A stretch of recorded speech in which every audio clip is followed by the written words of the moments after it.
इस कार्यक्रम के पुण्यार्चक हैं गुरु भक्त परिवार, मुंबई, महाराष्ट्र।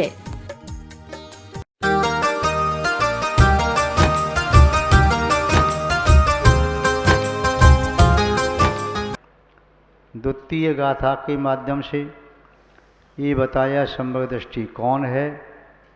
तो जो भव्य जीव जिनेन्द्र भगवान के द्वारा प्रतिपादित गणधर परमेष्ठी द्वारा संग्रहित मुनियों द्वारा लिपिबद्ध जिनागम के अनुसार ही अपनी वचन बोलता है, वह सम्यक दृष्टि है।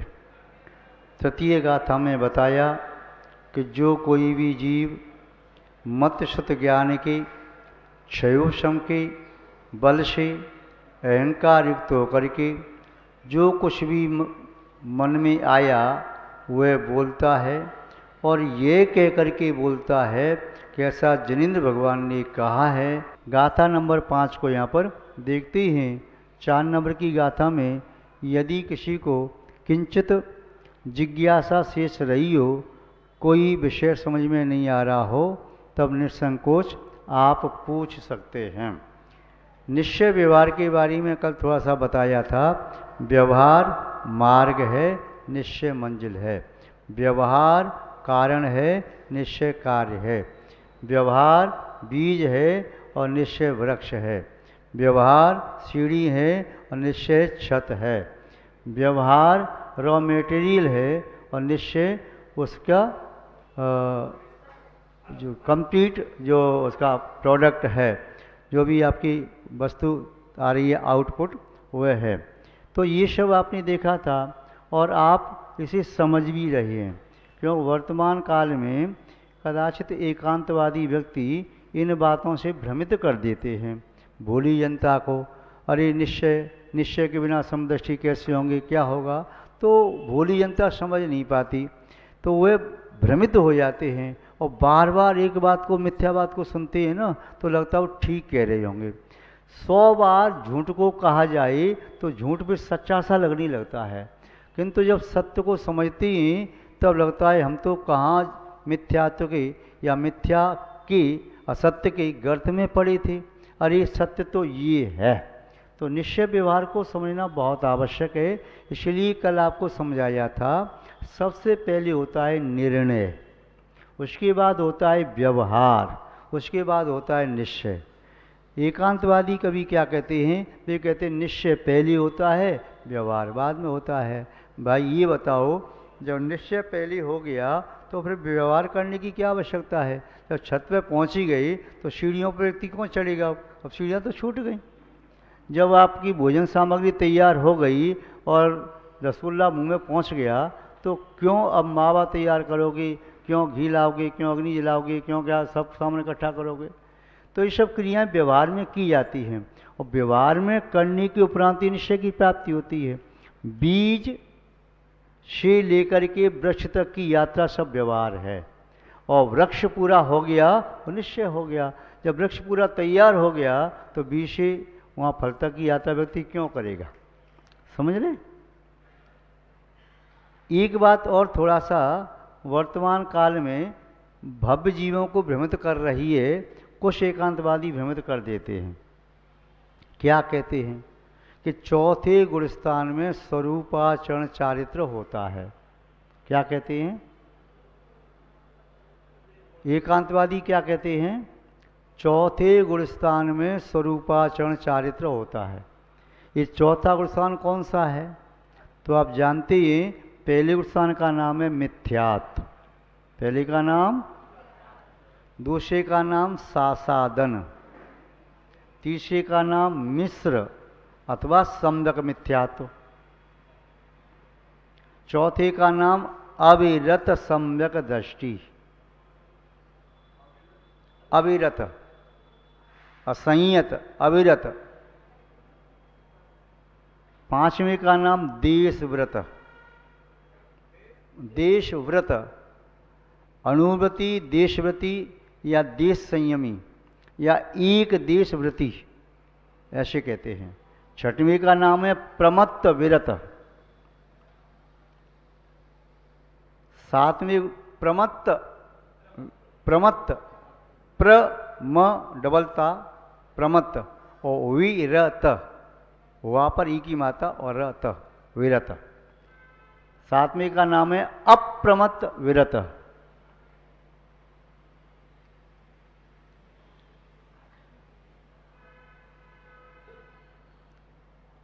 आठवें का नाम है अपूर्व करण, अपूर्व करण। आठवें का नाम अपूर्व करण, अपूर्व नाम होता है अपूर्व, और उसमें लगा दो करण, करण, ठीक है।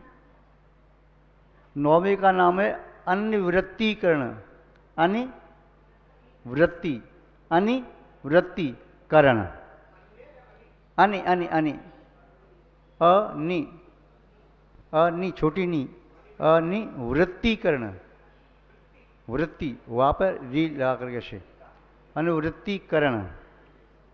दसवें का नाम है सूक्ष्म सांपराय, सूक्ष्म सांपराय। 11वें का नाम है उपशांत मोह, उपशांत मोह। 12वें का नाम है क्षीण मोह, क्षीण मोह, विनष्ट मोह या मोह रहित अवस्था। अभी लिखाएंगे 14 की परिभाषा लगा संक्षेप में समझाएंगे। 13वें का नाम है संयोग केवली जिन, संयोग केवली जिन, 13वें का नाम है ना। और 14वें का नाम है अयोग केवली जिन, अयोग केवली जिन। 14 हो गए सबके। दूसरे का नाम है साधन, SADN, साधन, साधन। तीसरे का नाम है मिश्र अथवा सम्यक मिथ्यात्व, ऑब्लिक करके कर दो, मिश्र ऑब्लिक सम्यक मिथ्यात्व। 14 हो गई अब सबके। अब 1 नंबर डाल लो नीचे है? उस पर लिखो मिथ्यात्व का मिथ्या प्लस त्व, मिथ्या प्लस त्व। मिथ्या का अर्थ है झूठ और त्व का अर्थ है पनाह। क्या बात है, याद है, हमारा पढ़ाना सार्थक हो रहा है। मिथ्यात्व झूठापना, मिथ्यात्व को स्थान हमारी झूठापना। मिथ्या दृष्टि की धारणा क्या है? मिथ्या हमारी झूठी दृष्टि, झूठी धारणा। क्या धारणा है? वह समझता है देह को ही आत्मा मानता है, वह शरीर के सुख को ही आत्मा का सुख मानता है, विषय भोगों को ही सुख मानता है। तो वह इसकी ये धारणा क्या है? झूठी है, झूठी है ना। वह मोक्ष को नहीं मानता, मोक्ष मार्ग को नहीं मानता, संयम आदि को नहीं ग्रहण करता, सम्यदर्शन का चतुर्थ प्राप्त करना नहीं चाहता, वो झूठी धारणा में जीना चाहता है।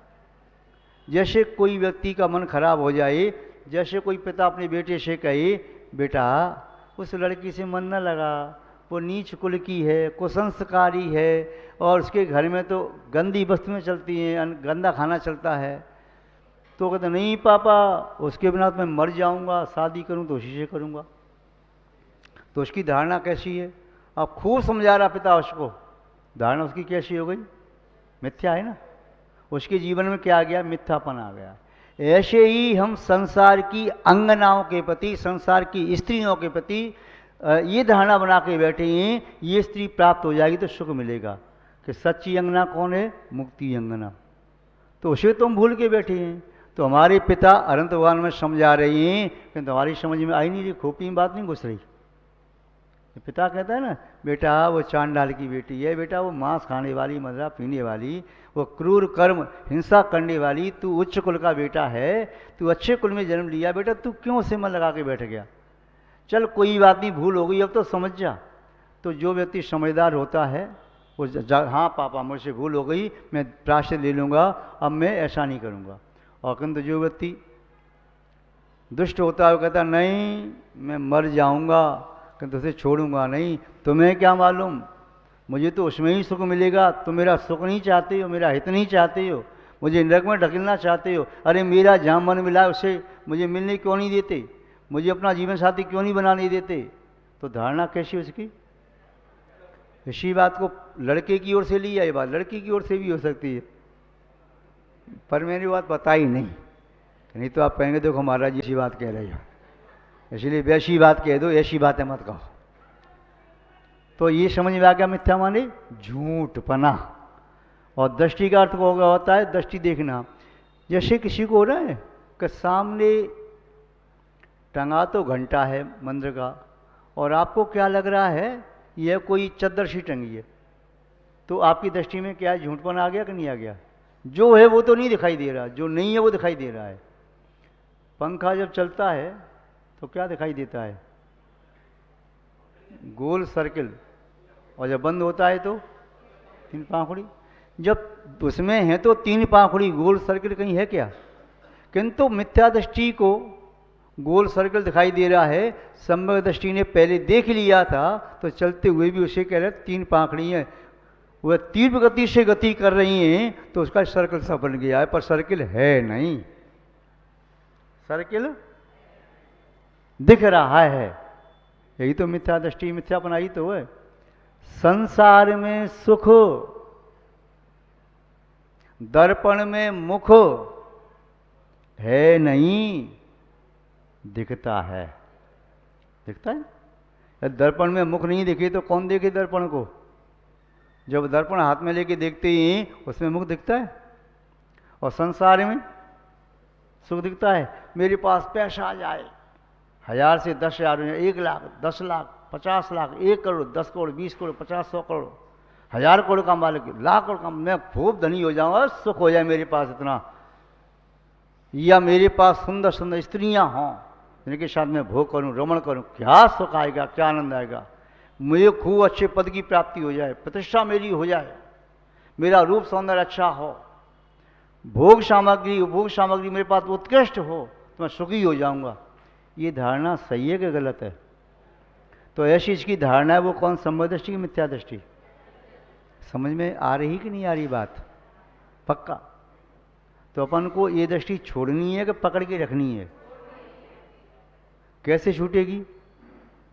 गलत को आप गलत कहते रहो अपने मन से, ये गलत है, ये गलत है, ये गलत है, ये गलत है। मन आज नहीं तो कल मान जाएगा गलत है, चल छोड़। तुमने किसी दूसरे की गाय को अपनी गाय पकड़ के आप बैठ गए, किंतु बार बार को भैया तेरी गाय नहीं है तो दूसरे की गाय है, तो वो खड़ी सामने। 1 बार, 2 बार, 4 बार, 6 बार, 10 बार, 100 बार सुनेंगे, ठीक है मेरी छोड़ो। और दूसरी बात, एक गाय ही नहीं है तो जिसे गाय समझ रहा है ये तो गधी है, गाय तो वो है। तो वह 100 बार कहे। समय सार में आचार्य भगवान कुंद स्वामी ने कहा कि किसी व्यक्ति के पास दूसरे व्यक्ति का कपड़ा आ गया, वस्त्र उसे पहने हुए था, उसे नहीं मालूम, दूसरे व्यक्ति ने चौराहे पे पकड़ लिया, मेरा कपड़ा उतार, तेरा कैसे मेरा है, तेरा कैसे मेरा, झगड़ा दोनों हो गया, लोग इकट्ठे हो गए, कोई निर्णय नहीं कर पा रहे। तो जिसने चौराहे पर रोका था उससे पूछा तू कैसे कहता है दावे के साथ कपड़ा तेरा है? बोले मेरे कपड़े में निशान लगा है। क्या निशान लगा है? बोले ये पैंट पहनी है ना, इस पैंट पर अंदर की ओर इस पर SR लिखा है, इसका नाम क्या है? फलाना। ऐसे लिखा है SR? कभी देखा नहीं, इसको पैंट उतरवा के देखो, SR लिखा था। अब वो कहेगा भैया ठीक है तेरी पहचान है, मैं पहने हुए तुझे क्या शिमारी से SR लिखा है, इसका असर तेरा है। धोबी को बुलाया, बाबूजी क्षमा करो, वो भूल से आपका भी ऐसा ही था, इनका भी ऐसा था, तो आपको ये कपड़ा मैंने दे दिया, आप क्षमा करें। और जब उसे कपड़ा मिला, वह कपड़ा जो था वो कपड़ा किसी नीच व्यक्ति का था। और वह देख करके क्या करेगा, हे भगवान मैं तो अपवित्र होगा, जल्दी उतार के फेंक देगा, मेरा कहाँ है जल्दी ला, अपने की खोज करेगा। ऐसे ही जब मालूम चल जाएगा यह मिथ्यात्व की दृष्टि, खोटी दृष्टि, ये दुख की कारण है, इसी के कारण मैं संसार में परिभ्रमण कर रहा, जन्म मरण कर रहा, इसी के कारण मुझे दुख प्राप्त हो रहा, यदि ये दृष्टि छूट जाई तो संसार में मुझे ज़्यादा रुलना नहीं पड़ेगा, भ्रमण नहीं करना पड़ेगा। तो बार बार कहो सत्य को जान लो। क्या समझे?